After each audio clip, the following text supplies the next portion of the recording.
Hello student, welcome back to my channel जिसका नाम है physics and chemistry by Rahul Roy. आज की वीडियो में हम क्लास +1 का और +2 का एक मेन टॉपिक पढ़ने जा रहे हैं जिसका नाम है हाइब्रिडाइजेशन एंड ज्योमेट्री शेप।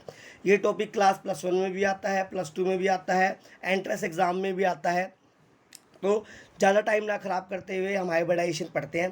पहले हम ये हाइब्रिडाइजेशन को मैं आपको डिटेल में बताऊंगा और वीडियो के एंड में मैं इसकी एक आपको ट्रिक बताऊंगा। आप अगर आपका 1 नंबर का क्वेश्चन है तो आप ट्रिक से इजीली कर सकते हैं, और अगर आपको डिटेल में बताना है तो आप दूसरा प्रोसीजर फॉलो करके जो मैं पहले बताऊँगा उसको आप देख के बता सकते हैं। तो सबसे पहले हम हाइब्रिडाइजेशन समझते हैं। हाइब्रिडाइजेशन क्या होता है? It is the phenomena of combining two atomic orbital to give a new degenerate hybrid orbital which have same energy. ये एक फिनोमिना होता है जिसके अंदर दो एटॉमिक ऑर्बिटल जिनकी नियरली सेम एनर्जी होती है वो हाइब्रिडाइज हो जाते हैं, जिसकी वजह से दो दो नए डीजनरेट ऑर्बिटल बनते हैं जिनकी एनर्जी क्या होती है? सेम होती है। जो हाइब्रिडाइज्ड ऑर्बिटल होते हैं वो ज़्यादा स्टेबल होते हैं as compare to unhybridized orbital के। तो यहाँ पे अब हाइब्रिडाइजेशन दो पार्ट में मैं डिवाइड करता हूँ। पहले हाइब्रिडाइजेशन हम पढ़ेंगे रेगुलर ज्योमेट्री शेप की, फिर हम हाइब्रिडाइजेशन पढ़ेंगे इरेगुलर ज्योमेट्री शेप की, उसके बाद हम हाइब्रिडाइजेशन पढ़ेंगे आयंस की। तो सबसे पहले हम रेगुलर ज्योमेट्री शेप समझते हैं। रेगुलर ज्योमेट्री शेप वो शेप होती है जिसमें सेंट्रल एटम जो होता है उसके पास बॉन्ड बनाने के बाद एक भी लोन पेयर नहीं बचता। जैसे यहाँ पे बेरिलियम BeCl2 की बात करते हैं तो देखिए यहाँ पे बेरिलियम के आउटरमोस्ट सेल में वैलेंस सेल में 2 इलेक्ट्रॉन है, तो एक इलेक्ट्रॉन इधर यूज़ हो गया बॉन्ड बनाने में, एक इलेक्ट्रॉन इधर यूज़ हो गया बॉन्ड बनाने में। तो इस तरीके से BeCl2 के पास BeCl2 के अंदर बेरिलियम जो सेंट्रल एटम है इसके पास भी एक भी लोन पेयर नहीं बचा है, तो इसलिए ये जो शेप बनी है वो रेगुलर ज्योमेट्री शेप बनी है। तो अब हम एक एक एग्जांपल लेते हुए रेगुलर ज्योमेट्री शेप की, हाइब्रिडाइजेशन और ज्योमेट्री शेप के बारे में और बॉन्ड एंगल के बारे में पढ़ते हैं। सबसे पहले मैंने एग्जांपल लिया BeCl2, तो इसमें सेंट्रल एटम है Be, तो हमने हर एक केस में सेंट्रल एटम ही लेना है। तो beryllium electronic configuration of beryllium in ground state में बेरिलियम की इलेक्ट्रॉनिक कन्फिगरेशन क्या है? 1s2 2s2 2p। तो यहाँ पे 2s और 2p वैलेंस इलेक्ट्रॉन है। और ये एक तरीका और बता देता हूँ, आप याद रखिएगा कौन से बॉन्ड बनाने में पार्टिसिपेट करेंगे या हाइब्रिडाइजेशन में पार्टिसिपेट करेंगे जिनका क्वांटम नंबर सेम होगा। जैसे इसका भी 2 है और इसका भी 2, दोनों का क्वांटम नंबर सेम है, तो ये दोनों के दोनों प्रिंसिपल क्वांटम नंबर, तो ये दोनों के दोनों पार्टिसिपेट करेंगे बॉन्ड बनाने के लिए। तो यहाँ पे बेरिलियम ग्राउंड स्टेट में था। अब electronic configuration of beryllium in excited state, तो जो एक्साइटेड स्टेट में क्या होता है, जो ये वाला इलेक्ट्रॉन है वो एक्साइट होकर कहाँ चले जाता है? 2p ऑर्बिटल में। तो यहाँ पे एक्साइटेड स्टेट में इसकी इलेक्ट्रॉनिक कन्फिगरेशन हो जाती है 2s1 और 2p1। तो यहाँ पे ये जो सिंगली फील्ड ऑर्बिटल्स होते हैं, याद रखिएगा ये जो सब सेल्स है, ये जो ऑर्बिटल है सिंगली फील्ड, ये ही जो बॉन्ड बनाने में पार्टिसिपेट करते हैं। तो यहाँ पे एक Cl इसके साथ कंबाइन हो गया और दूसरा Cl इसके साथ कंबाइन हो गया। तो बॉन्ड बनाने में S का एक ऑर्बिटल यूज़ हुआ, P का एक ऑर्बिटल यूज़ हुआ, तो हाइब्रिडाइजेशन हुई यहाँ पे sp। और ज्योमेट्री शेप होती है लीनियर, या देख लीजिएगा ये लीनियर ज्योमेट्री शेप है BeCl2 की। यहाँ पे Cl और लीनियर इसलिए है क्योंकि देखो लीनियर पेयर एंगल, देखो बॉन्ड एंगल क्या है? 180 डिग्री, तो इसलिए ज्योमेट्री शेप क्या है? लीनियर यानी स्ट्रेट लाइन। और इस केस में जो बॉन्ड एंगल है वो है 180 डिग्री का। अब हम दूसरी ज्योमेट्री शेप पढ़ रहे हैं, रेगुलर ज्योमेट्री शेप। दूसरी ज्योमेट्री शेप है BF3 या AlCl3, आप दोनों में से कोई भी लेके चल सकते हैं। तो यहाँ पे BF3 लेके चलता हूँ, इसमें सेंट्रल एटम है बोरोन। तो boron in ground state, electronic configuration of boron in ground state 1s2 2s2 2p। तो जैसे मैंने बताया था आपको, वैलेंस सेल या जिसका प्रिंसिपल क्वांटम नंबर सेम होगा वही पार्टिसिपेट करेंगे बॉन्ड फॉर्मेशन में। तो यहाँ पे 2s ऑर्बिटल और 2p ऑर्बिटल पार्टिसिपेट करेगा बॉन्ड फॉर्मेशन में। तो यहाँ पे जो बोरोन है वो ग्राउंड स्टेट में ये है। अब बोरोन को एक्साइटेड स्टेट में जाते हैं तो ये वाला जो इलेक्ट्रॉन है वो एक्साइट होकर इस p ऑर्बिटल में चला जाता है। तो ये उसकी इलेक्ट्रॉनिक कन्फिगरेशन एक्साइटेड स्टेट में हो जाती है 2s1 2p2। तो यहाँ पे एक F यहाँ पे कंबाइन हो गया, एक F यहाँ कंबाइन हो गया और एक F यहाँ कंबाइन हो गया। तो यहाँ पे जो S का एक ऑर्बिटल यूज़ हुआ और P के 2 ऑर्बिटल यूज़ हुए, तो हाइब्रिडाइजेशन क्या हुई? sp2। और इसकी जो ज्योमेट्री शेप होती है वो होती है ट्रायंगल प्लेनर। ये ज्योमेट्री शेप ट्रायंगल प्लेनर है, देखिए BFFF। और यहाँ पे जो बॉन्ड एंगल होता है, यहाँ पे ये देखिए ये बॉन्ड एंगल है, बॉन्ड एंगल होता है यहाँ पे 120 डिग्री। इसी तरीके से हम नेक्स्ट मॉलिक्यूल लेते हैं। नेक्स्ट मॉलिक्यूल है CCl4 या CH4। तो सबसे पहले यहाँ पे हम सेंट्रल एटम क्या है? Carbon. Carbon in ground state क्या है? 1s2 2s2 2p2। तो ये वैलेंस इलेक्ट्रॉन बॉन्ड बनाने में पार्टिसिपेट करेंगे। तो यहाँ पे क्या है? कार्बन ग्राउंड स्टेट में ये है। तो कार्बन इन एक्साइटेड स्टेट में क्या होता है? तो ये जो 2s का ऑर्बिटल है ये 2p ऑर्बिटल में यहाँ पे चला जाता है। तो यहाँ पे एक्साइटेड स्टेट में इलेक्ट्रॉनिक कन्फिग्रेशन हो जाएगी 2s1 और 2p3। तो यहाँ पे एक Cl यहाँ पे कंबाइन हुआ, बाकी 3 Cl एक एक करके यहाँ पे कंबाइन हो गए। तो यहाँ पे जो हाइब्रिडाइजेशन यूज़ हुई, कौन कौन से ऑर्बिटल बॉन्ड बनाने में पार्टिसिपेट हुए, एस का 1 और पी के 3। तो हाइब्रिडाइजेशन हुई sp3 और ज्योमेट्री शेप हुई यहाँ पे टेट्राहेड्रल। और यहाँ पे जो बॉन्ड एंगल है वो है 109.5 डिग्री। इस तरीके से ही PCl5। तो ये हम जितनी भी ज्योमेट्री शेप पढ़ रहे हैं रेगुलर है। रेगुलर क्यों है? क्योंकि इसके अंदर सेंट्रल एटम के पास एक भी लोन पेयर नहीं बचेगा बॉन्ड बनाने के बाद। तो यहाँ पे देखिए PCl5 में सेंट्रल एटम क्या है? फॉस्फोरस। तो P in phosphorus in ground state इसकी इलेक्ट्रॉनिक कन्फिग्रेशन होगी 1s2 2s2 2p6 3s2 3p3। तो 3d यहाँ पे खाली है, याद रखिएगा।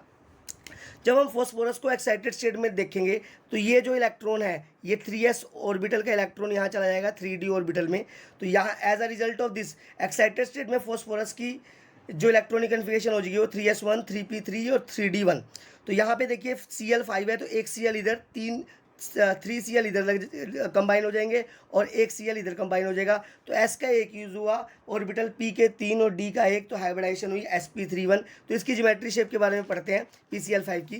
तो इसकी जो ज्योमेट्री शेप होगी वो होगी ट्रायंगल बायपिरामिडल। यहाँ पे देखिए P है, ये Cl Cl Cl Cl और ये Cl। इसमें दो एंगल है, एक है एक्सियल एंगल, ये एक्सियल एंगल यहाँ पे 90 डिग्री का है और इक्विटोरियल एंगल होता है यहाँ पे 120 डिग्री का।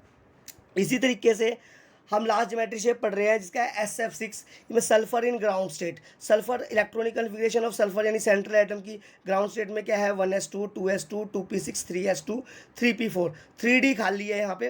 तो यहाँ पे क्या होता है ध्यान दीजिएगा, जो है सल्फर की जब हम एक्साइटेड स्टेट में इलेक्ट्रॉनिक कन्फिग्रेशन करते हैं तो ये इलेक्ट्रॉन एक्साइट होकर कहाँ चले जाता है 3d में, और ये वाला इलेक्ट्रॉन ये अगले 3d ऑर्बिटल में चला जाता है। तो as a result of this sulphur in excited state क्या हो जाता है 3s1, यहाँ पे s में एक इलेक्ट्रॉन आ जाता है 3p3 और 3d2।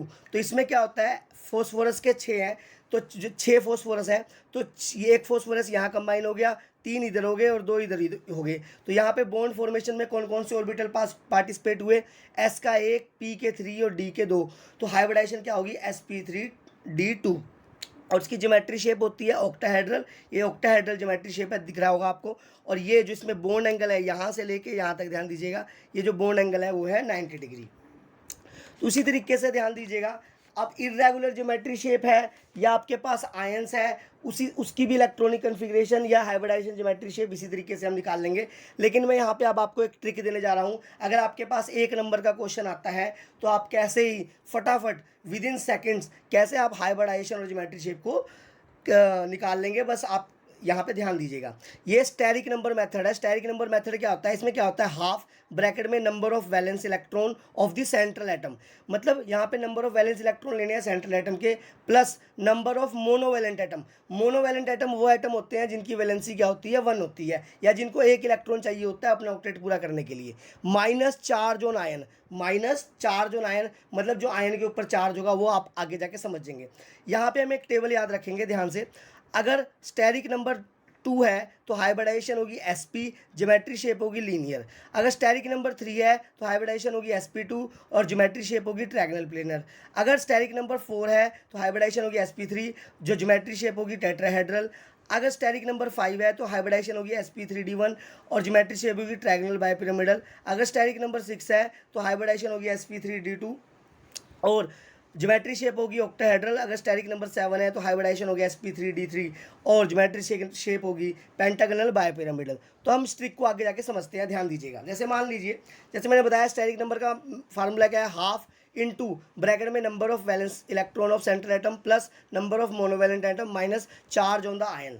जैसे हम एग्जांपल लेते हैं H2O मॉलिक्यूल का, तो H2O मॉलिक्यूल में सेंट्रल एटम दिख रहा है आपको ऑक्सीजन है, तो हाफ ये फार्मूले का है। जो ऑक्सीजन है सेंट्रल एटम, इसके वैलेंस इलेक्ट्रॉन कितने होते हैं 6, तो यहाँ लिख देंगे plus number of monovalent atom मतलब जिसकी सिंगल वैलेंसी हो या 1 वैलेंसी हो वो कितने हैं 2 है, तो यहाँ पे 2 लिख दिया। अब इस मॉलिक्यूल के ऊपर कोई चार्ज नहीं है तो चार्ज क्या लिख देंगे 0। तो यहाँ पे क्या हो गया 6 + 2 8, 8 डिवाइडेड बाई 2 तो 4 आ गया। तो स्टेरिक नंबर हमारे पास 4 आया है, तो हाइब्रिडाइजेशन क्या होगी sp3। और ये इरेगुलर ज्योमेट्री शेप है, तो इसका जो शेप होगी या आप यहाँ पे लिख सकते हो डिस्टॉर्टेड टेट्राहेड्रल, या अगर आपको शेप का नाम याद है तो आप सीधा क्या लिख दीजिए बेंट। आपको टेट्राहेड्रल याद है तो टेट्राहेड्रल के साथ में हम बस लगा देते हैं डिस्टॉर्टेड टेट्राहेड्रल, यानी बिगड़ी हुई टेट्राहेड्रल शेप। नेक्स्ट आता है NO3 नेगेटिव। अब इसकी हाइब्रिडाइजेशन निकालनी है, तो यहाँ पे दिख रहा है सेंट्रल एटम क्या है, नाइट्रोजन है, तो हाफ नाइट्रोजन सेंट्रल एटम है, इसके वैलेंस इलेक्ट्रॉन क्या है 5, प्लस इसके पास मोनोवैलेंट एटम कोई भी नहीं है, ये डाइवैलेंट एटम ऑक्सीजन आपको पता है, तो मोनोवैलेंट एटम कोई नहीं है, तो यहाँ पे क्या लिख देंगे 0, माइनस माइनस फार्मूले का है, चार्ज क्या है माइनस है, तो यानी -1। तो इसको सोल्व करेंगे तो ये आ जाएगा 5 + 1 क्या हो जाएगा 6, 6 डिवाइडेड बाई 3 सॉरी 2, आंसर आ गया 3। तो हाइब्रिडाइजेशन यहाँ पे क्या होगी, स्टेरिक नंबर 3 आया है, तो हाइब्रिडाइजेशन क्या होगी sp2, और जो ज्योमेट्री शेप है वो है ट्राइगोनल प्लेनर। वैसे ही SO4 2 नेगेटिव, ध्यान दीजिएगा SO4 2 नेगेटिव, तो यहाँ पे सेंट्रल एटम कौन सा है, सल्फर। तो सल्फर के पास देखो ये हाफ फार्मूले का है, सल्फर के पास वैलेंस इलेक्ट्रॉन क्या है 6, इसके पास भी मोनोवैलेंट एटम कोई भी नहीं है, तो 0, माइनस चार्ज कितना है इसके ऊपर -2, तो -2, तो माइनस माइनस प्लस हो जाएगा 6 और 2 8, 8 डिवाइडेड बाई 2 4। तो हाइब्रिडाइजेशन क्या होगी sp3। तो अगर हाइब्रिडाइजेशन sp3 है तो ज्योमेट्री शेप क्या है, टेट्राहेड्रल। अगर इरेगुलर ज्योमेट्री शेप है तो डिस्टॉर्टेड टेट्राहेड्रल हम लिख देंगे। यहाँ पे क्या है CO3, CO3 में सेंट्रल एटम क्या है, कार्बन, तो कार्बन तो ये हाफ फार्मूले का है, कार्बन के पास वैलेंस इलेक्ट्रॉन 4, इसके पास नंबर ऑफ मोनोवैलेंट एटम एक भी नहीं है, तो यहाँ पे क्या आएगा 0, माइनस चार्ज कितना है -2, तो ये माइनस माइनस क्या हो जाएगा प्लस, 6 को 2 से डिवाइड करेंगे 3, तो हाइब्रिडाइजेशन होगी स्टेरिक नंबर 3 आया, तो हाइब्रिडाइजेशन होगी sp2 और ज्योमेट्री शेप होगी ट्राइगोनल प्लेनर। इसी तरीके से आप SO2 मॉलिक्यूल का भी कर लेंगे। तो आशा करता हूँ ये जो हाइब्रिडाइजेशन वाली वीडियो है आपके लिए बड़ी इन्फॉर्मेटिव होगी। अगर ये आपको वीडियो पसंद आई है और आपको कॉन्सेप्ट समझ आया है तो प्लीज़ मेरे चैनल को सब्सक्राइब करें और वीडियो को लाइक करें एंड कमेंट करें। Thank you.